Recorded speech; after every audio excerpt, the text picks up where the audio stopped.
Hello everyone, and welcome back to UK Senior Support, your trusted place for clear, calm, and important updates that directly affect seniors and pensioners across the United Kingdom. It's always lovely to have you here. Now, I've got some big news for you today, something that's going to affect how thousands of older residents travel, starting from the 15th of November 2025.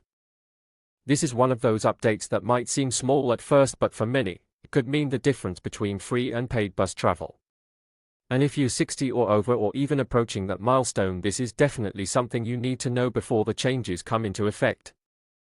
So, let's sit down together and break it all down calmly, clearly, and step by step, just like we always do here on UK Senior Support. You've probably heard by now that big updates are coming to free bus passes across the UK. For decades, the free bus pass has been more than just a travel perk, it's been a lifeline. A way for older people to stay independent, meet friends, go shopping, see the doctor, and just get out and about without worrying about the cost. But from 15th November 2025, those long-standing rules are changing. The government and local councils are introducing new age limits, eligibility checks, and digital systems that could affect who qualifies and who doesn't. Now, before anyone panics, let me say this clearly: nobody's taking away what you already have overnight. But if you're between 60 and 66, or you were planning to apply soon, these updates will definitely matter to you. Let's start with how things work right now. At the moment, most older adults in the UK get free off-peak bus travel through national or regional concession schemes. In England, outside London, you qualify when you reach state pension age. In London, there's the famous Freedom Pass, which also starts at state pension age, but there's also the 60+ Oyster card, which lets you travel for free within London before that. And in Scotland, Wales, and Northern Ireland, most people qualify automatically from age 60.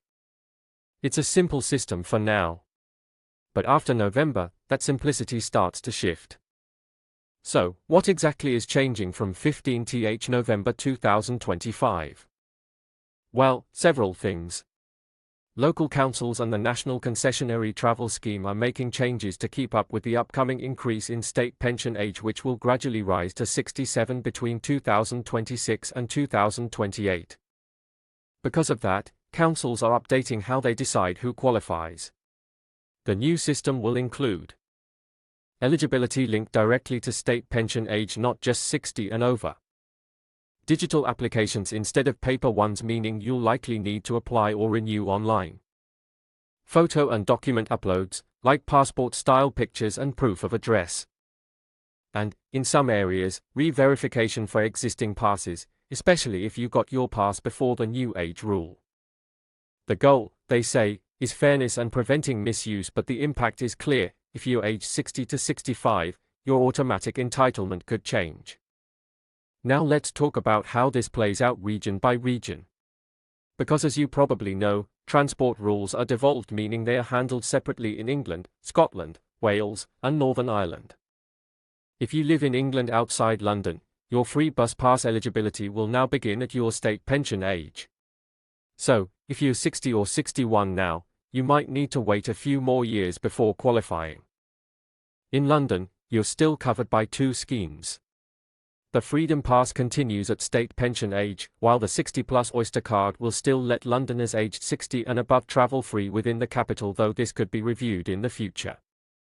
For those in Scotland, Wales, or Northern Ireland, good news: most local governments have confirmed that free travel at age 60 will continue for now. And for disabled residents, these changes don't apply. Your eligibility remains based on disability criteria, not age. Now, let's put this into a real-life example, because that's where it really hits home. Imagine Margaret, from Derbyshire.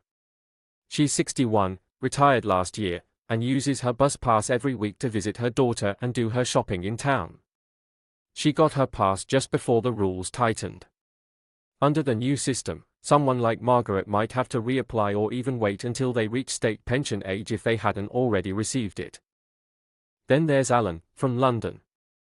He's turning 60 next spring. He'll still be able to apply for a 60+ Oyster card, so his local journeys in London remain free. But if he moves outside London, suddenly, that benefit disappears until he reaches pension age. And across rural areas, places like Norfolk, Cumbria, or Lincolnshire, councils are already sending letters advising older residents to check eligibility early and prepare documents ahead of time. Now, here's something that might surprise you. Many councils are also switching to digital-only systems for applications and renewals. That means instead of filling out paper forms at your local office, you'll be asked to upload your photo, proof of age, and proof of address online. For some, that's fine. But for others, especially those who aren't comfortable using computers or smartphones, this could be stressful. So here's my advice. If you or someone you know isn't confident online, contact your local council now and ask if they offer in-person support.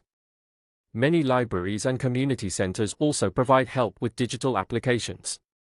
Don't wait until November, because once the new system goes live, delays are expected. Let's talk about travel hours too. The statutory minimum in England allows free bus travel after 9:30 a.m. on weekdays, and any time on weekends or bank holidays. But a few councils are reviewing this, possibly adjusting start times or companion travel rules. If you rely on an early morning bus, for example, to get to a hospital appointment or part-time job, it's worth checking if your local area is changing those times. So, what can you do right now, before these changes take effect? Here's your simple checklist. Check your state pension age using the official gov.uk calculator. That'll tell you exactly when you'll qualify under the new system. Contact your local council to ask, will I still receive a bus pass at my current age after November? Gather your documents early: proof of age, proof of address, and a recent passport-style photo. Apply early if you're approaching eligibility. Don't wait until the last minute. Double-check travel hours and companion pass rules, especially if you travel with someone for assistance. Taking these small steps now will save you a lot of stress later. Now, why is all of this happening? Well, simply put, funding pressures. The English National Concessionary Scheme alone costs around £700 million a year.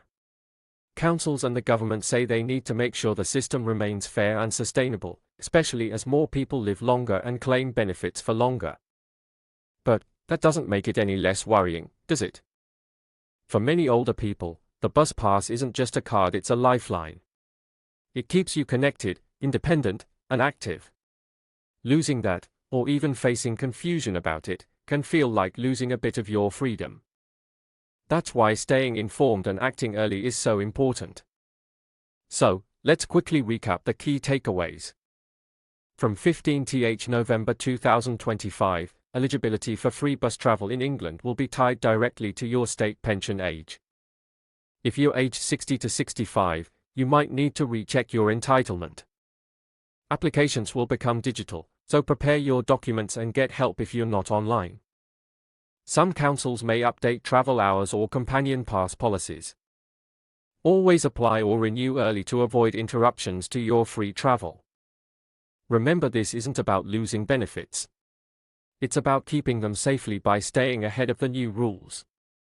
And before we wrap up, if you found this information useful, please take a moment to like this video, leave a quick comment if you have any questions, and of course, subscribe to UK Senior Support. We post clear, trusted updates on everything from DWP changes and pension increases, to travel concessions, energy bill help, and more. Together, we can make sure every pensioner and senior citizen in the UK gets the benefits, respect, and support they deserve. So, thank you for watching, and remember, stay informed, stay connected, and as always, stay supported with UK Senior Support.